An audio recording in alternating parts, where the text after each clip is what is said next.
federal ticket ngayon, November 10, 2025. Kalmado, pero may malalakas pa ring hangin, pero wala nang ambon or ulan. Kalmado na siya. Yan.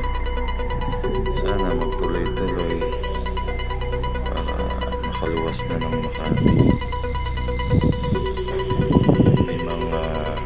May mga madadaan ng baha-baha, kaya wala masyadong nagbabiyahe, pero susubukan natin.